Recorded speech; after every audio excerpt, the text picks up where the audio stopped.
Welcome to Martin Monday's Intentional Intimacy, where love, life, and legacy meet in the moments that matter most. Every week, I will share sacred reflections of my 30-year marriage before Martin's passing, as well as our life now without him. May these reflections help us live with more weight, warmth, and wisdom. Martin was a letter carrier by profession, but a life carrier by purpose. So let's take a moment and let intentional intimacy speak. Hello, hello, hello. Welcome to episode 56 of Martin Mondays. This is entitled Home Sweet Home. And I really don't have that much I want to say today, but I do just want to share.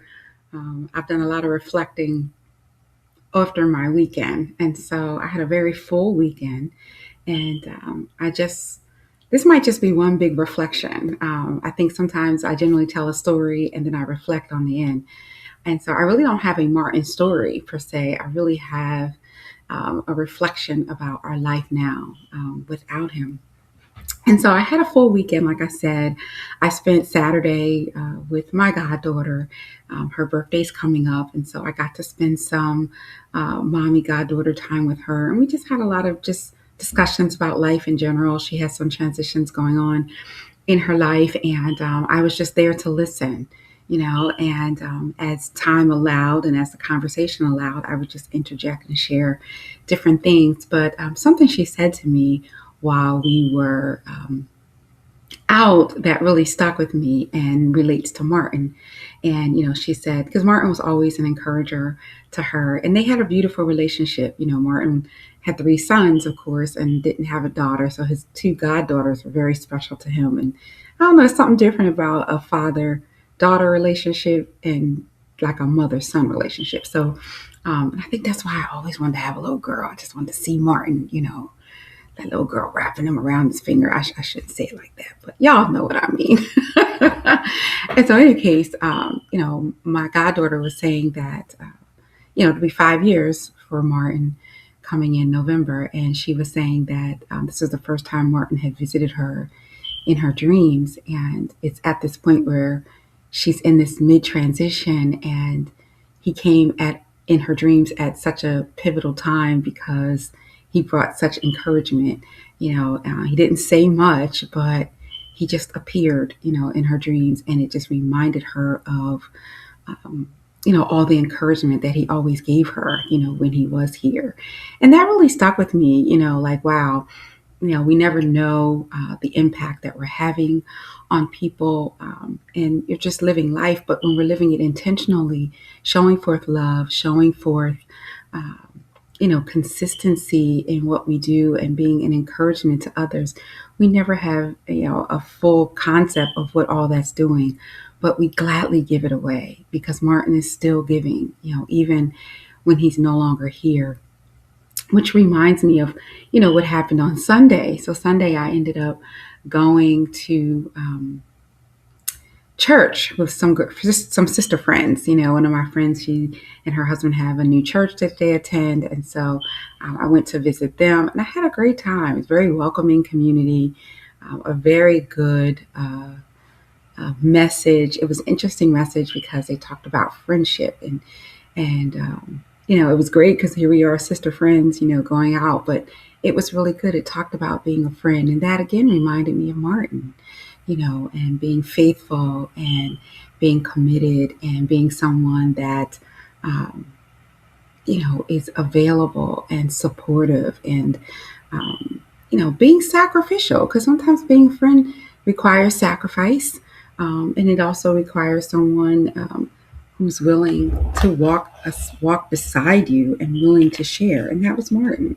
Sometimes a friend has to call you out on the carpet and make you accountable. And then other times, they may be quiet because they're observing and they're making a sacrifice. So that just reminded me of Martin. And then of course my sister friends and I, we talked about him a lot. When I start talking about Martin, I almost can't shut up. But we talked about him a lot, and they were like, "Girl, tell us some more and stuff." Like they were kind of encouraging me in some regard. I'm like, "No, no, no," but I did appreciate their encouragement because it gave me an opportunity to share some aspects of him and some things that they didn't even know. And they were like, he really did, love and appreciate you. And I said he did, and so that made my weekend full. But Home Sweet Home, as far as the title for this episode, really comes from what happened after that. Okay, so I came home from church and brunch with my sister friends, and Montgomery had sent me a text earlier in the day kind of saying, "Hey, mom, you're going to be home like around 5 o'clock or so." And originally I wasn't going to be because I was going to go to like this little rooftop place in Philly since I was already in Philly for church and brunch. But I decided, you know what, I'm just going to come home. And, I didn't know why he was asking, if I was going to be home at 5. And I'm like, yeah, I can be home at 5, around 5 or so. And so here it was. He had gone to Boston to go to a Red Sox baseball game. And he wanted to swing by and pass through on his way. Now, he very well could have had his friend drop him at the train station so that he could finish his journey from Boston back to Virginia, but he decided that he wanted to see his family. Like, even if it was just for a brief period of time, he wanted to see us. And that made me think about Martin. Like, wow, like that was Martin. Whatever time he could steal away, whatever time he could have with someone was important and significant to him. And so Montgomery wanting to do that and wanting to see his family before, he'll be home in a few more weeks, because Marcellus's birthday is coming up. My baby will be 8, y'all. But in any case, I digress. But the fact that he wanted to intentionally see his family, that's intentional intimacy. He wanted to make sure that he saw us. So sure enough, he thought he was going to get here around 5. He didn't get here until around like 6 something. And needless to say, his train was like at 8. And so I was like, okay, I'll take you to the train station, which was probably about 30 minutes away. And so by the time he got here, it was very brief. Like, he comes in, I'm spending some time with him. First, I had gone outside and met him and his friend at the car. It was good to catch up on his friend because I hadn't seen him in a little bit. And so Montgomery comes in, and it was just me in the main floor. And so I told MJ and Talina to, hey, I said, guys, come here, and so they ended up coming, and they realized that Montgomery was here. So it was like a big surprise for Marcellus to see Montgomery. So they see his Uncle Dre, right? And so they had Marcellus close his eyes, and they're like, come on, we got a surprise for you, And so when Marcellus saw Montgomery, he was just like so excited. And I'm just sitting there and I'm just watching my family, and my quiver feels full, my heart feels full, because just watching the love, watching the interaction, watching the intentionality amongst my family was just very encouraging. I'm watching legacy in real time. I'm watching love, I'm watching life unfold, and it really just set well with me, and it warmed my heart. And of course, Maxwell had already gone to work, and so Montgomery's like, where's Max? I'm like, he's at work. And he's like, do we have time? Can we swing by there, so I can see Max and everything? And I'm like, you want to see Max, dude? He's like, yeah, Mom, because he's going back to college this week, and I can't see him off to college, so I want to see him and spend a couple bro time with him, even though he's at work. And I'm just like, wow, like they're so Martin-esque, like that kind of stuff just reminds me of Martin, that level of priority for family, wanting to spend time. There's a lot of families that don't really want to spend time with one another. It's whatever obligatory thing we have to do, but to spend time with each other on purpose, a lot of families don't want to do that. And my husband's family, they love that. And I love how that has been instilled in my children, because it reminds me of Martin, because I'm not really like that, I would say, with my family per se. We get together when we need to get together or have to get together. But to just be like I would tease my husband. I'd be like, okay, it's over 70 degrees 3 days in a row. Hollis Team Hollis wants to get together. He's like, yeah, and eat rice milk. Like, yeah, So I just think that's beautiful. That they want to spend time together because it's like that concept of, it's not something that I have to do. It's something that I get to do. It's something that I honor doing. It's something that is important and means something to me. And so, sure enough, let me see. We stopped over at Maxwell's job, and it was just a cute little bro time. I mean, Max was working. Max works at Wawa. For those that don't know, that's like a local kind of convenience store here in the area. And Montgomery's like, all right, what should I get to eat, bro? And he's like, should I get this? And Maxwell's like, nah, bro, don't get that. He's like, nah, don't get that. And so he's like, all right, well, fix me something to eat.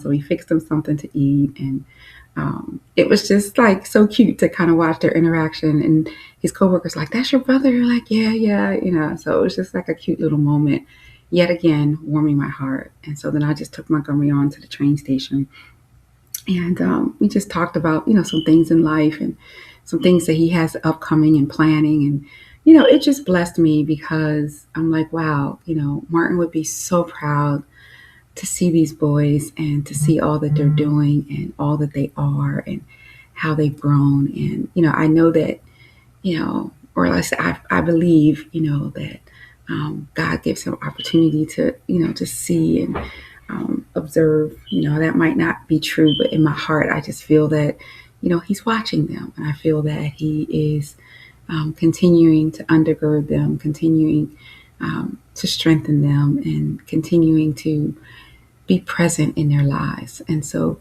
home sweet home just represents that there's no place like home. There's no place like a loving environment where we share, where we prioritize one another. And so that's my action to you guys.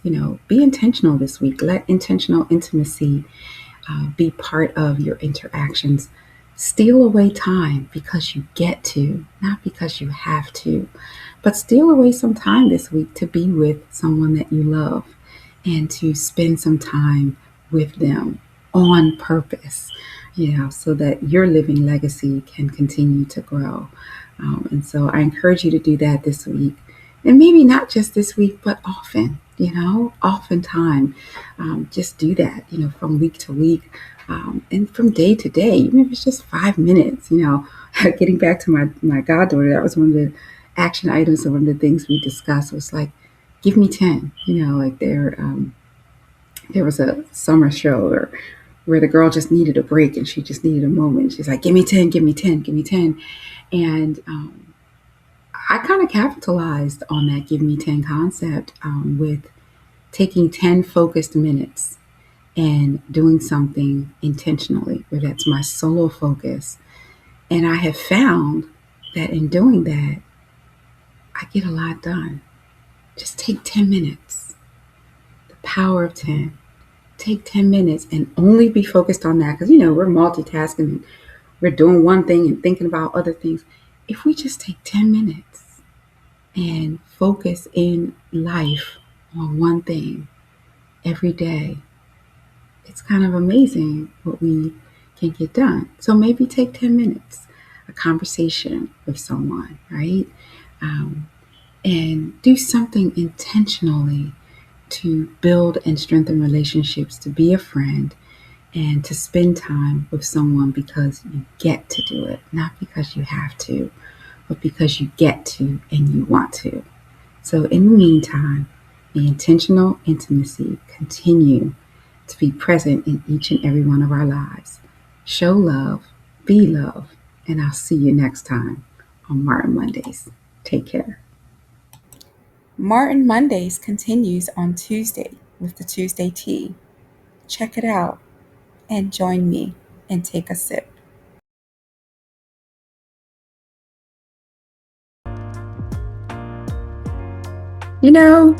Martin used to say a lot of things. Some were funny, some were wise, but one thing he often said was, wow. Wow. Just those 3 letters. It spoke volumes. It meant a lot. When he didn't know what to say, wow. When he was excited about something, wow. When he was confused, perhaps, or even frustrated, he said, wow. And you know, he's still saying wow. Through this bracelet, he's still saying wow, because he's still saying, may your whole life prove that God is good. And so in closing, that's my hope for you this week. May you have wow moments as you too are living out legacy. Live in the wow. Live in the reality of knowing that your whole life is good. Live in the heartbeat of Martin Mondays and intentional intimacy. May that anchor you in this week as you build legacy, one wow, one moment at a time. See you next week.